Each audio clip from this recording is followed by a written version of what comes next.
Okay, so let's continue our section. Please.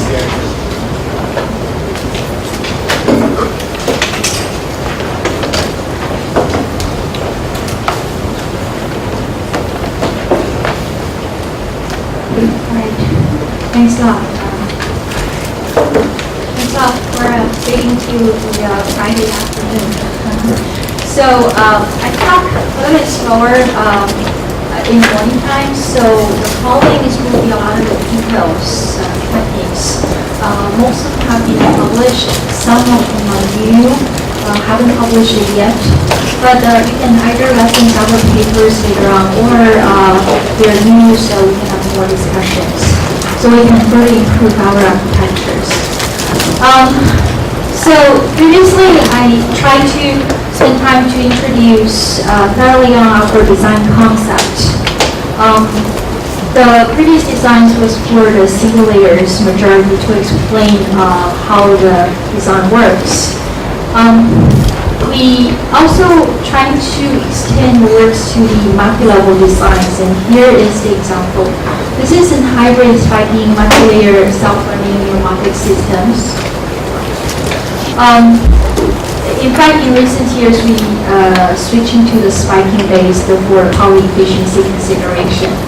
Multi-layers, it's essential to extend the system to multi-layers in order to extend the scale of the design and then process bigger amount of the data. Well, for those designs, we emphasize the self-learnings. Major reason affects process variations is noise. So at lunchtime, actually, we had discussion with the TSMC Dr. Chen, and the process variations and endurance in those device intrinsic characters will be very critical in our design. So we propose this multi-layer kind of illustration structures. Well, in conventional back propagation equations, again, the change of the weight will be determined by the difference of the target and calculated results. Well, in the modified equations, again, we change that to sign functionalities. Magnitude will be decided by pre-designed, kind of a pre-designed parameters, and will not be determined based on this calculation, will not be embedded into the calculation. And here is in structures. I use two-layer designs to illustrate the structure. So we start with the randomly initialize the weights. Assume the situation is, okay, we have the numbers to crossbar arrays fabricated. We have randomized the initialize the weight. Well, training start with the feed-forward structures. We supply input. This input will go through the two layers till the end of the structures. And then we are able to calculate the error sign of the output neurons, as I illustrate over here. The sign function, the results actually will be used as error mapping to determine the training configurations, meaning the direction of the currents, the amplitude of currents, and so on and so forth. So this is for the second layers. And we also can apply the programming process using according signs and magnitude calculated to train the first layers. So this is train the second layer first and then used to the first layers.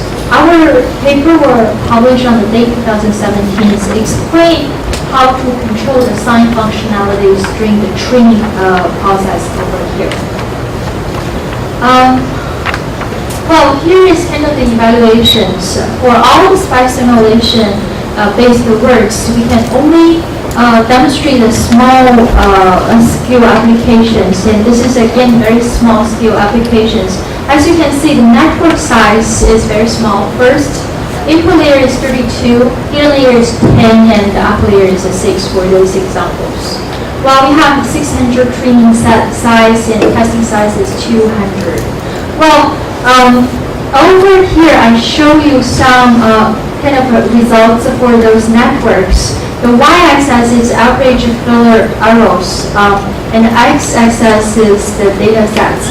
For each set of data sets, we have the dark blue represent conventional two-layer neural networks. As you can see, it's always present ideal training, the situations. They always have the lowest failure error rate.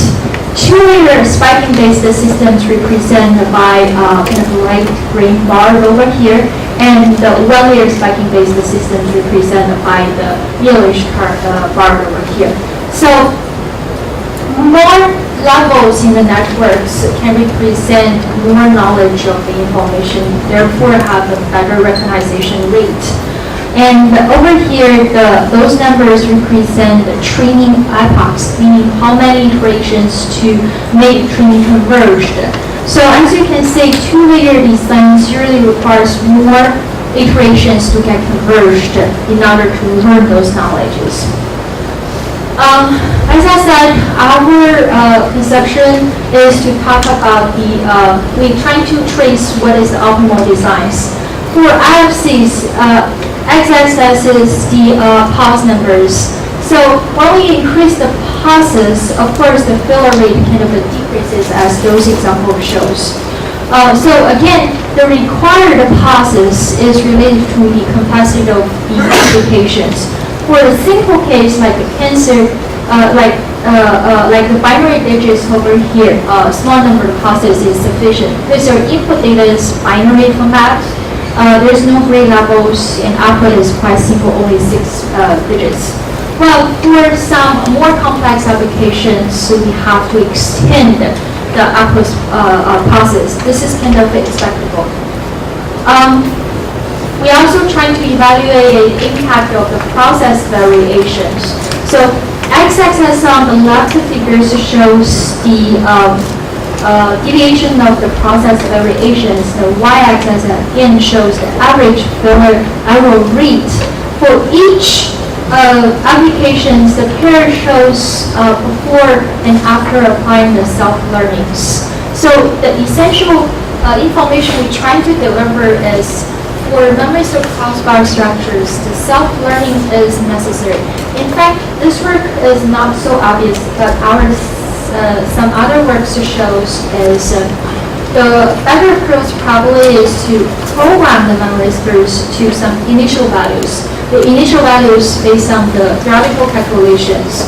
Okay, because the programming will generate some variations, so we can do some online trainings to overcome or compensate the impact of the variations or even the defects. That is what we believe the better approach. Another advantage of such an approach, in fact, is by doing this, the epochs for online training can be significantly reduced because the starting point already very close to the optimal setups. Okay, so that's probably more practical. And another observation we have, in fact, is during the circuit designs, we in fact summarize the noises or the variations to the static and dynamic. Dynamic noises comparably is harder to overcome because it's random and it occurs during the operation. So system level or algorithm level composition skills is really hard to cover, those variations. The process variations, for instance, as I'm going to discuss very soon, since those are critical, those are statistics, and a lot of the patterns can be traced. So those, in fact, we can start, handle that from the higher levels. So the right part shows the training speed. Again, when the system have more variations, training will take longer time. We say,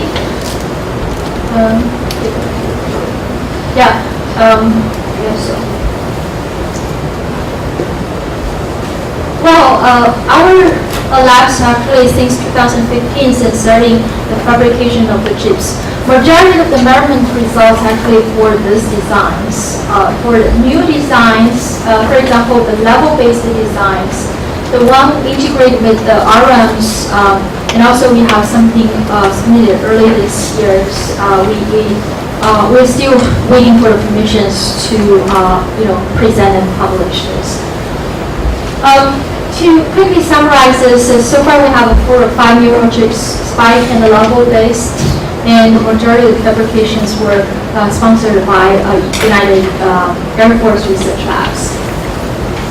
Well, so far I actually complete my design concept part, and following I'm going to talk some detailed challenges and issues we face. We propose some solutions. They might not be the best, and I think discussions are well welcome. First caveat I want to show you in fact is the reliabilities. So this is a very simple illustration. Essentially for a network, the variability means the weight over there is kind of diverse from the ideal weight, where there could be some defect. It could be on or off defect. It's stuck at the high resistance level or lower resistance levels. At the upper neuron, in this simple examples, it's essentially collected the data and weighted input data. So the defect in the weights could significantly affect the final calculation results and make volume calculation completely wrong. So we actually do the semi-slow simulations for this for a 2-layer network used for amnesty recognitions. The x-axis shows the defect percentage and the y-axis shows normalized accuracy. So what I meant is ideal case assume the accuracy, the real accuracy about 96-97%, assume this is 1, okay? And then we intentionally inject the defects to the system and say, again, we doing amnesty testings and see the recognition accuracy. Of course, depends on how do we inject the defects. The accuracy changes in the range. But generally speaking, the accuracy decreased quite significantly. This is one observation. Another observation, in fact, is for each testing node, you can see this range is also very, very big. For some cases, the accuracy, I wouldn't say it's tolerable, but not that bad. Compared to this is close to 20%, meaning the system is completely destroyed. So we introduced the concept of the weight significance, okay? To talk about the weight significance, let me use only one layer networks. It's more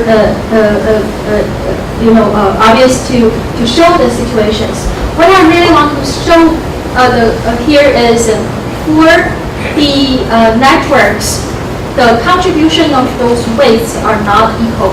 Some weights contribute more to the final results, and some weights have less impact on the final calculation results. For example, this is one level. You can see that the color over here to show impact of the defects on the different weights. And we use amnesty data as an example. So, for instance, for all amnesty cases, the corners, the surroundings, since it doesn't contain the features of characters, so those are not important at all. Okay. The center part show the features, so it's illustrate the knowledge we trying to extract. So the weight of these regions is more important. This is kind of easy to understand. When we extend to multi-level networks, okay, the illustration will become not so obvious. But essentially, the concept of some weights are important than the others will remain valid. Okay, so theoretical-wise, we can try to classify the significance by use mathematics. Essentially, we can try to analyze this, the derivatives of the final loss function nowadays, final loss function over the derivative of the weight, okay? And this can represent the significance. So in those structures, we simply set one threshold. Whenever it's exceeding the threshold, we say, okay, this weight contributes more. And if it's less than the threshold, it contributes less. So if you're doing this, and we doing again the similar analysis for insignificant weights, even we disturb it quite, you can see overall system accuracy doesn't change much. But for the significant weights, it has less tolerance on the defects. Okay, so this is the situation. Well, how do we overcome this? For here, we present very simple structures, rescue the network retraining. Essentially, for crossbar arrays or memory systems, well, we assume that when we have the crossbar fabricated, tested, we're able to identify the defects, either stuck on or stuck off. So initially, generally the network can be trained theoretically. Well, for each single mappings, we can do retrain. During the retrains, we can identify the defects. Okay. We started from ideal mappings and then force the defected locations to be either high or lows, and then we do the retrain. In fact, we find this methodology quite effective because the network itself has some self-sustained capabilities. Okay, many of the times they're able to recover itself. So the flow, in fact, is retraining is kind of theoretical structures. So the purple two steps were inserted as a retrain processes. Well, for the significant weights, if many of them were defected, we probably have to introduce some redundancy to recover it. I think if you're ever doing the memory designs, the concept is quite simple and straightforward. Well, but say the result is quite good. So before retrainings, this is the trend we just represented. And after retrainings, you can say even the defect percentage up to 20%, the overall system's accuracy-wise is close to normalized 100%. And here I showed weight distributions. What I really represent through the two figures, in fact, previously majority weights are distributing in this way. And now, after retrains, the two sides represent the defected, like either stuck on or stuck off. Okay, we force those weights to be 1 or 0 and so on and so forth, positive, negative ones, and then retweak the weights to obtain the functionality. We also evaluated the resiliencies of the significant and insignificant weight. Again, this result's already been seen. For insignificant weight, as you can see, the degradation is much slower than significant weights, and of course, it's easy to get recovered. Redundancy part evaluation, more detailed evaluation over here is shown. I think the key design over here is how do you identify the most critical significant weight and pick the top one to get replaced. Okay, so again, remember we have this theoretical criteria over here. We in fact use this to ranking the significance of each weight and to determine which one to pick first and second, so on and so forth. Well, a quick summary on the reliability part. Defect rescue design methodology is proposed.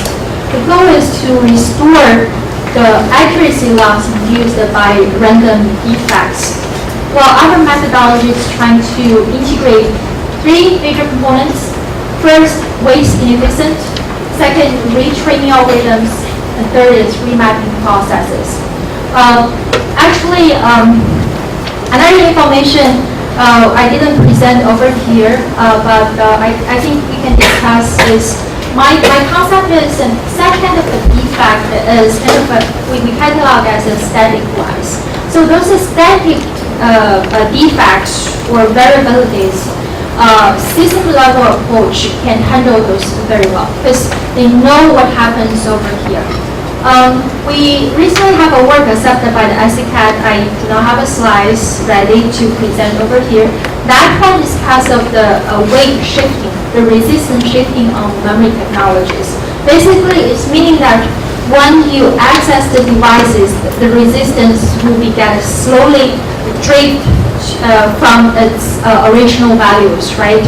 That is heavily related to the outpatient conditions, and those kind of very random,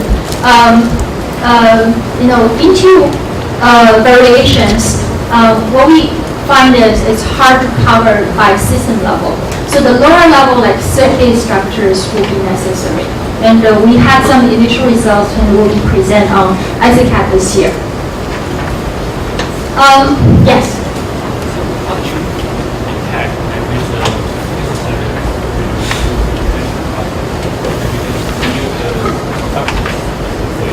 Yes.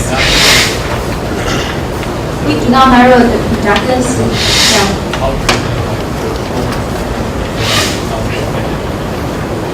You mean for this reliability or for the? So we actually did not evaluate at the beginning.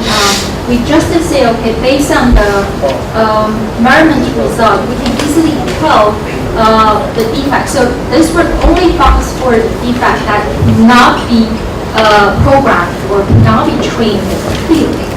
So for the cases that during the programming is changed slowly or faster, that variability will be covered by the self-learning itself. Okay. Another thing I want to talk is limited precisions. So we work with HP Labs and other companies. Many other collaborators, in fact, are working on memory and storage. Okay, they are not working on the neuromorphic computings. They're more interested in design memory devices supply 2 values or 4 values or up to 8 values, multi-level memory cells. Okay, they do not provide really analog levels and so on and so forth.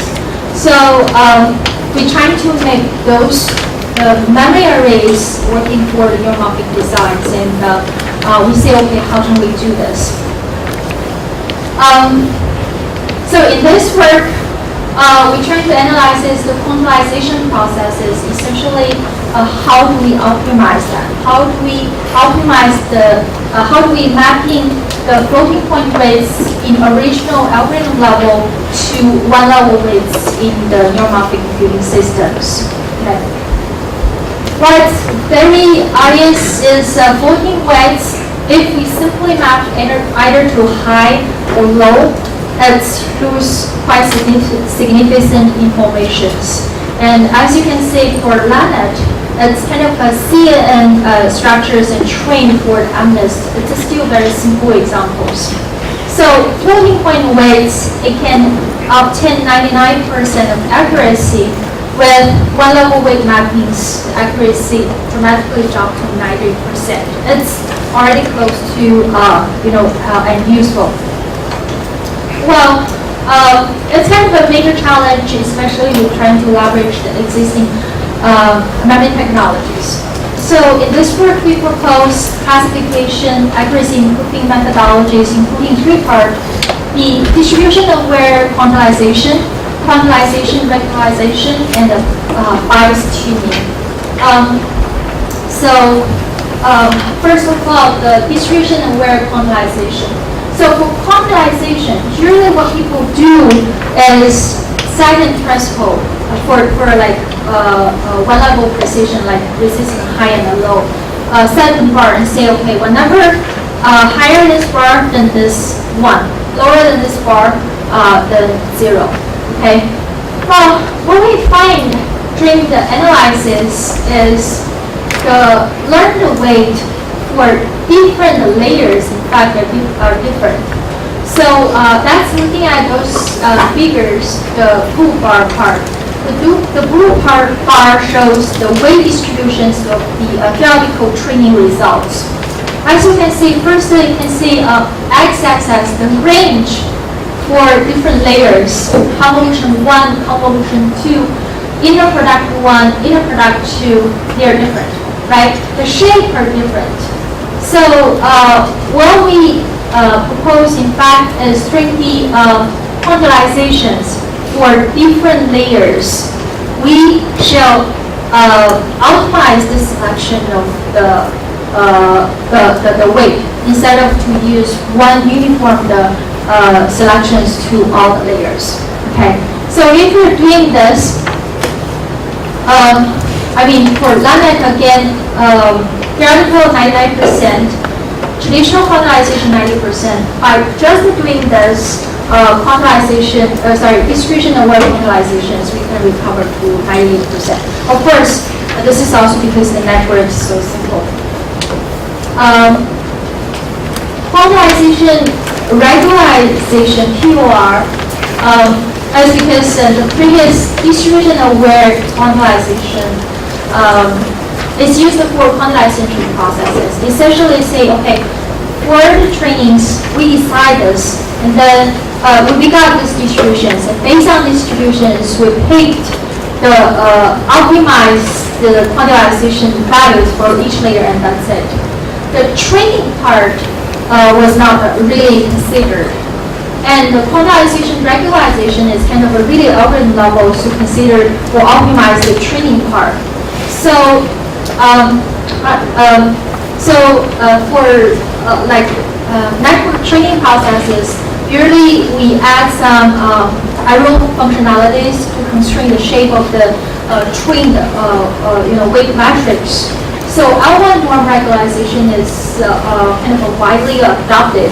L1 normalization, this shows the arrow normalizations. So L1 is represented by the red curve. So as you can see, it's essentially say bigger weight contribute bigger arrows first, and since the trend, the slope is very steep over here. So L1 is kind of, the intent of L1 is generate more zeros, okay? Well, L2 norm regularization is used the weight square to criticize the arrows. So it's represented by this red curve. The red curve is slope-wise, it's steep when the weight is big, but kind of get slowed down when the weight is small. So L2 is trying to get more weight crowded in the small values. Okay. Well, what we're trying to do is, since for memory-based memory crossbar arrays, we only have like one value available or two value available. So it's indicating that we're trying to constrain the training result to some discrete values. So we proposed such kind of arrow functionalities. So the blue curve shows the trend, and its result more weights are crowded on those discrete values. And of course, those values can be defined by our designer. Well, for doing this, this actually the orange or the green bar shows the QR. So you can see after utilizing our arrow functionality, and the distribution will become strict to those discrete levels, and this actually satisfies our results. By only using QRs, we can recover the accuracy to 96.7%. And of course, later on, I'm going to show you how to combine them together. Well, another structure we proposed for this is the bias tunings. So consider the deviations, the weight deviations, overall results in deviation at outputs, right? It's kind of easy to understand. Well, the major difficulty of the harm is the deviation, the delta Yj, it's not only affect these layers. For mapping layers or the system on chips, it's going to propagate through layers. Okay, so impacts is kind of accumulated. And this is the critical part. So we try to solve the impact at the local on this layer only. So we propose the bias tuning structures. Essentially, we try to tune the B using each layers to compensate the delta Yj or eliminate the delta Yj. so it's not going to be propagated to the following layers. That's kind of the basic concept. So circuit design-wise, we do weight quantizations and determine by the measurement results. We freeze the weight and tune the bias only and trying to improve the performance of the system. So let me give some evaluation results. So for the evaluations, we tried different networks, the multi-layer perception MLP, and CNN structures. We tried MNIST and the CyberTin. MNIST is, we talked about many times handwritten digits in white and black. And CyberTin is colorful images, so it's more complex. Well, here is the network configurations. For each layers, the configurations over here. So for each evaluations, we try a combination of different technologies. EQ represent distribution aware quantization, QR represent quantization regularization, and BQ represent the bias tunings. We start with only apply one technologies, and then combine two, and combine three altogether. For simple networks and simple data sets like MLP on MNIST, one scheme or at least two can try to cover the impact as I show over here. But as the data set and network becomes more complex, for the CNN on the CyberTin data set is quite critical. As you can see, the baseline is completely damaged and the system cannot work. Apply one technology cannot recover that, but performance is still far from satisfactory. So 2 to 3 methodologies will work better for the requirement. And another observation is, in fact, the quantization QR. Sorry, I couldn't. The quantization regularization schemes is very critical. It's essentially using the system level training method to make its converge to discrete values.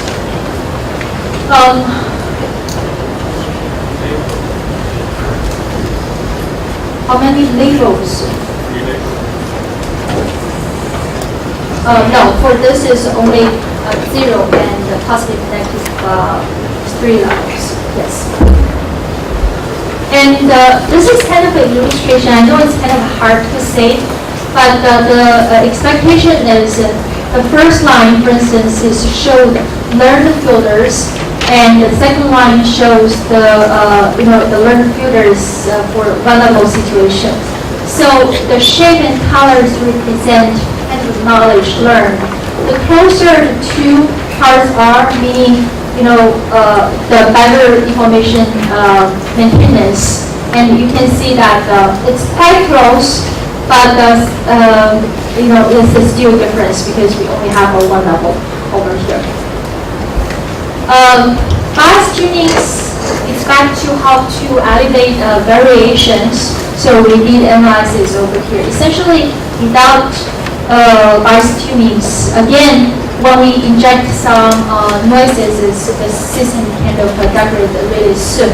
And bias tunings can then compensate certain of this. So it's kind of related to the reliability again. Okay.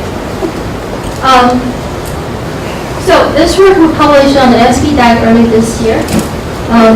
A lot of details can be found in the paper. We recently had a paper published on the DAC 2017 on the scalabilities. The author of this work and the limited precision actually the same. I didn't include this part in the slides, but I can quickly go over this. So, situation we face in thermistor-based or RMM-based neuromorphic design is from system level, the network becomes larger and larger. So when I talk about the larger, it's not only more layers, but for each layer, the size the networks grows really fast. Okay, crossbar array usually, at current stage, majority of physical crossbar arrays I can access is very small. We talk about 100 by 100. We talk about 64 by 64. Compared to those numbers, it's extremely small.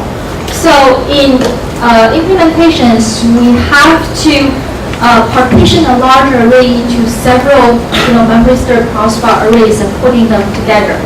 Okay, so the efficiency of the implementation becomes critical. And another observation on a higher level, in fact, is though the array here is huge, many of the weights are zeros, or the value is extremely small and doesn't, even remove that, it doesn't hurt system performance a lot. So we propose top successor framework. It has two goals. Okay, it has two components corresponding to goals. Rank clipping is trying to reduce crossbar area occupation. So meaning we're trying to reduce the weight matrix size, and then we can reduce the utilization of the crossbar arrays. And then we have to handle the communications across between crossbars, right? So group connection deletions is used to reduce the routing conjections. Okay. So in those ways, our expectation is in large crossbar arrays can be partitioned and applied to minimum number of the, large network can be partitioned and applied to minimum number of the crossbar arrays. Well, okay, so low rank for the rank clippings, we apply the low rank approximation LRA. I guess many of you have heard about the low rank approximation LRAs. The concept is to approximate a large matrix using the product of a smaller matrix. Okay. So, for example, I show a simple illustration for the principal component analysis. This is the data sets we're interested.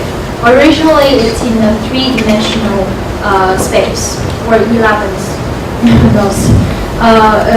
dimensional spaces. So if we are able to create and define PC1 and PC2 mapping on this surfaces, and then it can be represented by two-dimensional matrix, right? So it becomes simpler. So when we're doing the reducing dimension of weight matrix in large, so when we're doing this, meaning a large weight matrix can be approximated by two lower rank matrices. So, for instance, W originally is in the dimension of n times m. Both n and m are pretty large, and then we can reduce represented by U and V transpose. So U is in the dimension of the n times k, and V is k times m. So if we are able to make k very, very small, so the W can be realized by two of those, and each of them are very small. So and of course during this we have some approximation structures. So W wave could be a little different from W. So we have to trace the impact on the overall system accuracy or performance. So during these reconstructions, we use this functionality to represent the reconstruction arrow. In our designs, rank clipping, we integrate the PCA into the training processes. So as you can see, all we're trying to do is not like separate the whole processes, as individual actions. We're always trying to, improve the training processes so the trained networks will be easy to implement on numbers of crossbar arrays. So as the algorithm show over here, for each layers, we do the PCAs during the trainings, and then to examine reconstruction arrows and compare with the tolerable clipping arrows. So the bottom part is kind of, again, simple animations to show what we're trying to do. Here is the original weight matrix in large size. We try to represent it into two arrays, U and V's. And during the training processes, we tend to remove the weights in rows or columns through by control the arrow functionalities. So in this way, essentially V is in this shape, U in this shape and V in this shape. As you can see, the dimension of each of them can be much smaller than the original W over here. Okay, and the sum of them is also much smaller than the original W over here. For rank clipping, we do the analysis on its impact on the systems. Okay, so here I use two databases, two networks, LANet for MNIST, simple networks for MNIST, ConfNet for the CyberNet. And for each configurations, we try original methodologies. Directly LRAs, meaning we train the networks by using original methodologies, and then we apply the LRA, the PCA, for instance, in number methodologies. And that's it. And then we say how is the accuracy and what is the obtained U and V's for each layers. We also showed rank clipping, meaning we embedded the LRA into the training processes and see how it's the results. Okay, so for either of them, obviously you can see the accuracy recovery, because LRA will create some errors, right? The W wave is different from W. So this difference will kind of eventually degrade the system's performance. But since we embedded the PCAs into the training processes and keep tracking the system performance, so the accuracy is recovered very close to the original design. This difference actually can be taken as random errors, right? Well, talking about the rank, for all these layers, as you can see, the directly LRA and the rank clippings, the three similar rank tape on each layer, and same over here, meaning the implementation cost is close or exactly the same for the ideal expectations. Okay. Another general question usually I will be asked is how fast if you're doing this in trainings. Because training usually takes a huge time, especially when the network size is huge. So we show the trend over here.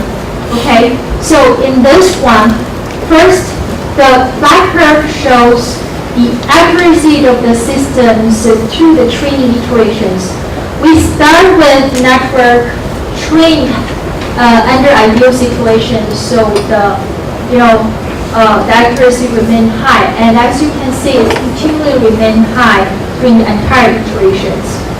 Well, for different layers, first of all, the green curve represents fully connect layers. So if you do some neural networks, you probably know that fully connection layers has a large amount of connections, but usually majority of the weights are not very significant.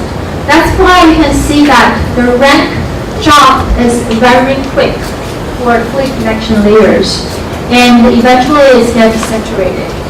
The rank ratios can be really, really low. Okay. The convolution layers, because the functionality of a convolution layer in NN is to capture the features. So usually convolution layers, the possible sparsity rate is not as high as the fully connection layers. So you can say it drops, but wouldn't be as slow as the fully connected layers. But eventually it also gets saturated for the case being evaluated. So it's generate, it requires more iterations because each number over here has 2 times 500. So generally speaking, we need about 20,000 more iterations for training. It's still very high cost. And many machine learning, many people's, I have to say, they do not like the idea. But for other situations, in fact, we have to handle the hardware constraints that usually software people do not think a lot. And then I think this is, well, you have to sacrifice either here or there. So, yes. So once we finish the rank groupings, we reduce the size of the networks and have those in U and V's, right? We are able to map them into different crossbar arrays. Next question, in fact, is the communication cost. So imagine you have 4 crossbar arrays. Each of them have 20 connections, and then 20 from this to this one to this one to this one. So overall, the communication requirement is still significant. The group connection deletion methodology we propose here is trying to handle the case. So the observation is, okay, instead of talking about connection cutting itself, we think about the group, the columns groups. So the column groups, if in one row or one column, all weights are zeros, then basically the calculation of this row of columns is not important. Then we can actually delete the corresponding connections, right? So what we do is on the arrow functionalities, we add true plus O functionality. Remember I talked about the true plus O L2 norm, and then L1 norm, and overall L1 norm is trying to get more zeros. But very important is we do row level group plus O and column level group plus O. So what we try to do is remove the weights on entire rows or entire columns, not one single random weight. Okay. So here actually is our results. Again, x-axis is training iterations. This is the result for LANET. And y-axis could be accuracy and also the deleted routing wires. Again, for really dark back curves shows the accuracy kind of fluctuated but still remain high. The flake neck layers, the green and purple ones, as you can see, since flake connection layers can be really sparse, we get more chance to remove unnecessary column rows, and then we get more chance to cut off the routings. Convolutional layers, unfortunately, it's maintaining more information, so the impact is not as significant.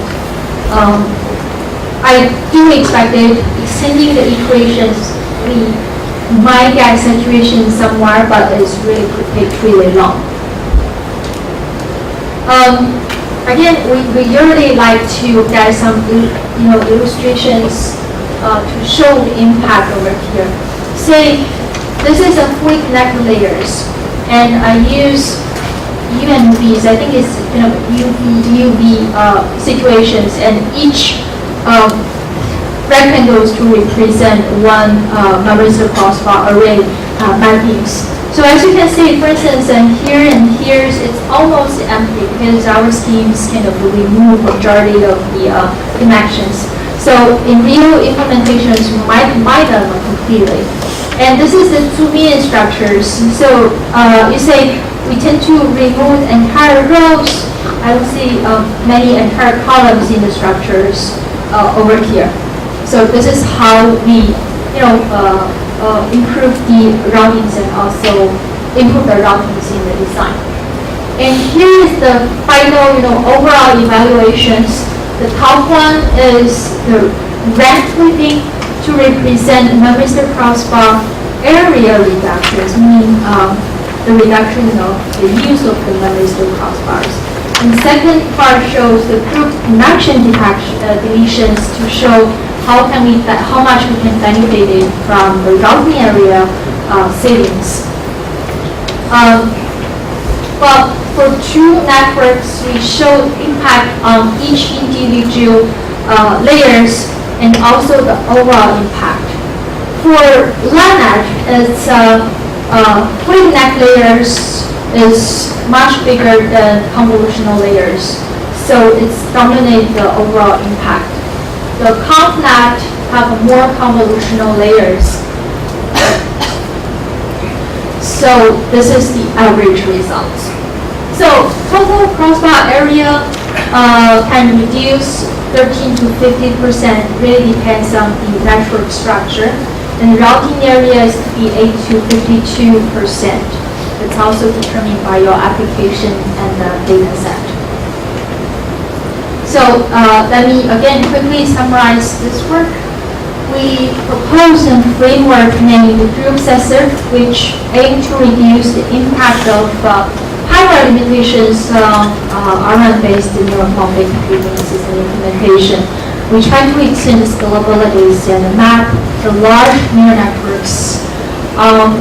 Rank clipping and group connection deletion methodologies proposed. So the first one is targeted to reduce the area of the crossbar itself, and the second target to reduce the area of the routing part.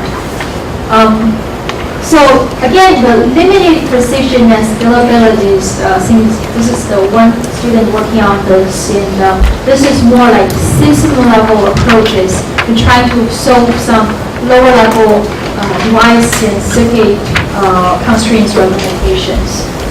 I don't know, any questions? One question. Yes. I heard several recommended techniques that add extra punishment to penalties. I wonder why the back propagation method can learn from this kind of penalty, because this penalty do not have a partial relation from the ways. No. Those are completely like higher levels. Back propagation doesn't apply over here. Okay, let me show you. For example, if you talk about this one is, okay, the assumption here is at the algorithm levels, okay? We try to, apply the situation, apply the constraint penalties on the training schemes. And then through these training schemes, we are able to identify, for instance, the 3-level values over here, okay? And then during the implementations, we program the 3 values to the crossbar arrays. The crossbar array could generate some variations. So the real programming is not like the 3 values. It's essentially will be a small distribution, close to this, and close to this, or even there's some effects to either side, right? And then the back propagation at the local, since the structure is simple and as functionality is limited, it's kind of local recovery scheme.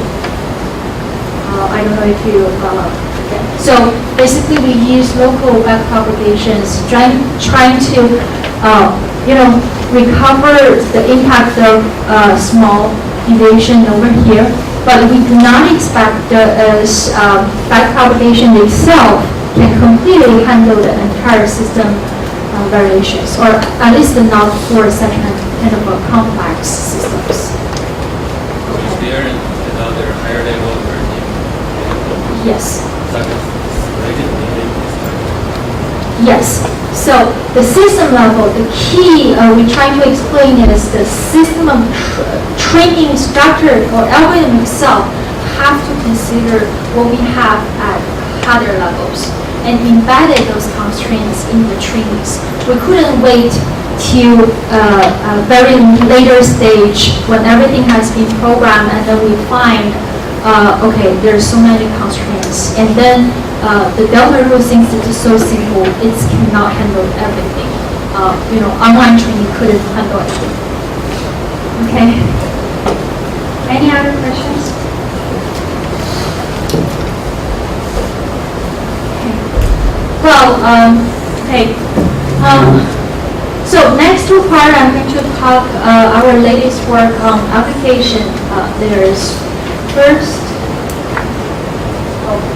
Oh yeah. First is the graph processing accelerations.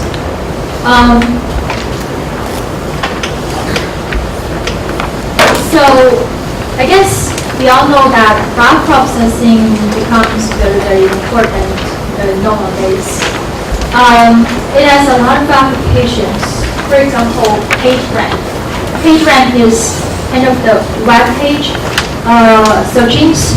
So when you're clicking, the web pages, every clicking will generate a link over here, a pointer over here, and each link, will be represented, associated with the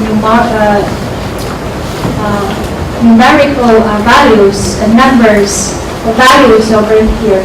It's essentially represent the importance or the relations, the possibilities from one to another clicks, right? Another example is the breadth first search. It's starting from one point, and during the searching structures, it's first to cover its neighborhood points, and then to expand the searching scopes bigger and bigger. Okay, so one, two more, and each of them will be further extended. All of this actually is handled, taken as a graph processing applications, and it's handled by matrix-based operations. And that's why it's kind of natural to introduce R-run crossbar arrays into the graph processing. There are three levels of graph processing solutions, because graph processing is a well-known problem, and many people working on this. So distributed systems in trying to leverage ample computing resources. Core system essentially is talking about the I/O of the systems, improve the I/O, improve the data bandwidth. Domain-specific accelerators, it's kind of for applications we're trying to improve the microarchitectures. Well, the three levels from top to bottoms, conventional computing platforms, there are a lot of works in the areas already. Well, so we also are looking into the graph programming models. So a very common format is vertex-centric programming. So I use this to illustrate the situations. So for vertex-centric programming, we store vertexes. Okay, vertex to vertex is kind of a random accesses. Okay, since they're not correlated. Well, for each vertex, we also store the related edges. For this vertex, for instance, the edge information will be stored in sequence. So this vertex will point to the edge. So within, this edges, this is a local sequential accesses. However, from edge to edge information, globally, the accesses is still random. Usually, both, informations will be kind of a large, and it is stored on the massive storage. Well, the global random access on the edges and the vertex, indicating that every update, since the things is random, we actually have to search, find, and replay updated. So the update cost is really, really high. The access cost, in fact, is very, very high. So another approach is edge-centric programming. So in edge-centric programming, as you can see, first we have the edge stored. starting from the edge for red first, and then the greenish one, and then blue ones. So corresponding vertex are, can be tracing through the edge over here. So for ag-centric scatters, those edges kind of scored in a sequential sequence. We can say can be taken as sequential read. Memory locations, edge takes a huge amount of memory space, and usually we can put, for instance, hard disk drives. And for hard disk drives, the sequential read is not that difficult. Vertex, the size is a lot smaller than the edges, so we are able to put it in the main memories. And for memory structures, it can handle random access a lot better than the massive storage. Okay, so in this ways, the read can be taken as sequential accesses, and the write updates can be taken as sequential accesses.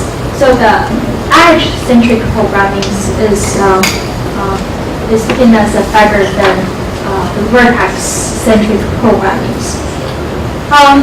So for the edge-centric gathers, again, to access edges can through the sequential read, and to the vertex destination, it's on memory, so it's random access. Okay. We propose a structure called graph representation. Well, the reason is in graph accesses, matrix itself always sparse. So for the sparse graph matrices, people propose many, compression methodologies. One compression methodology is the compressed sparse column. It's essentially, it has some column pointers, okay, starting from the 0. So it's starting from column 0, okay? So the first pointer is to column 0. And then it says, okay, for the information storage, it's starting from entry zeros. It's looking for the entry over here. It's for the row number and the values of non-zero entries. So 2 and 1 over here, okay? And if there's many non-zero entries, for instance, over here, so we got 0, 3, 1, 7, and then the pointer followings will be directed to the entry 4, so on and so forth. This is called the compressed sparse column CSC compression methodology. Similarly, compressed sparse row CSR, taking similar concepts, but it's organized by rows. Or coordinate list, it's using a larger, more entry tables to store the row and column the values, only non-zero entries. Well, such kind of representations save the storage space, but making the computation and searching a lot of complex. The related operation becomes complex. So as you can say, the compressed forms is improve the storage efficiency. Well, the matrix vector multiplication we talked through the RMs is aimed to improve the computation efficiency. So we propose to use RM and trying to make a trade-off between the storage and the computation. Okay, so let me introduce this. This is the general graph R architectures. Okay, so in graph R architectures, we propose to use RM for both storage and the computation. So as you can see, general architectures, we have some RM memories. It's used for data storage. We also have GEs represent graph entries, many GEs. And each GE is formed by a group of memory store crossbar arrays. Crossbar arrays have the controller for sure, and it has a driver to drive the crossbar arrays, and sample and hold. It's kind of an activation function nowadays to capture the computation results In output size, if necessary, we can put analog to digitals. Depends on it's a spiking or level-based designs. We have some simple LEDs for simple operation or calculations. We also have shift and add units. These both for necessary graph-related calculations. And of course, we have input and output registers to shift the data in and out. It's basically for the data management. All right. This is all of the crowded slides. So in this slides, I give one example. Say, okay, how do we use the memory crossbar-based graph processing for parallel processing? And an example I take is the page ranking. So for page ranking, let's just take this 4x4 structures here. Page ranking, essentially, we have input page rank factors, PR0 here. And it's calculated through a weight matrix W with, some, I don't know how can arrow or, offset or previous calculated information over here to create the next page rank. Well, so for this weight matrix, we essentially can map to the 4x4 crossbar arrays, or in sub-array build the bigger crossbars. Okay. In order to operate or calculate this, we can supply the PR0 simultaneously through the input. Okay, so they all supply the input. The E can be stored in an actual row over here, and its input is taken as a 1. Okay, so this is 1 over 4, 1 over 4, 1 over 4, 1 over 4, like what I give over here, and this is 1. So they all supply simultaneously, and then this functionalities will be calculated directly through the vertical directions. And then we are able to obtain the PR1 in one shot of operation. So this is how we do the parallel operation. So one thing I want to emphasize over here is this 4x4 doesn't have to be one single member crossbar arrays. It could be a portion of crossbar arrays. And if the portion of this, when we do the operations, we only enable those 4 entries and disable the remaining entries, okay, or 5 entries that disable the remaining entries. It could be very large, then we need partition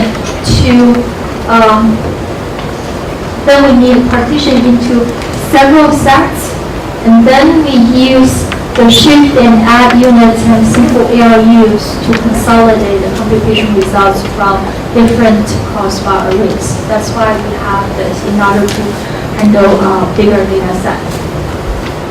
Well, it can also used for the serial processing.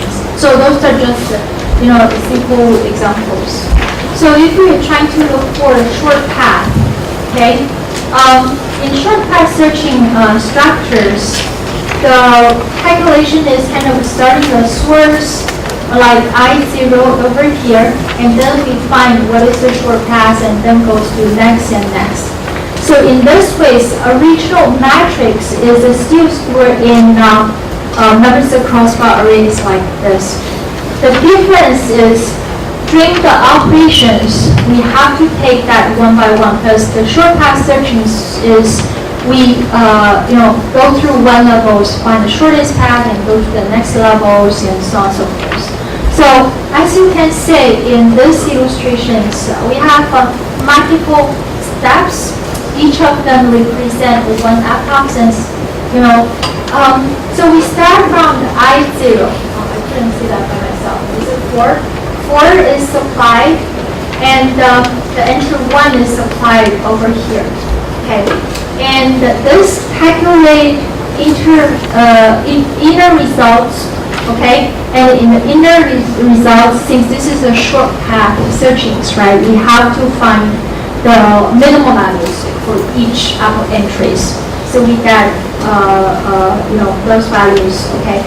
And then for the next steps, we have 3 supplies over here, and then goes to a second, rows, and then we calculate the results, find the normal ones and feedback, and then continue so on and so forth. Okay.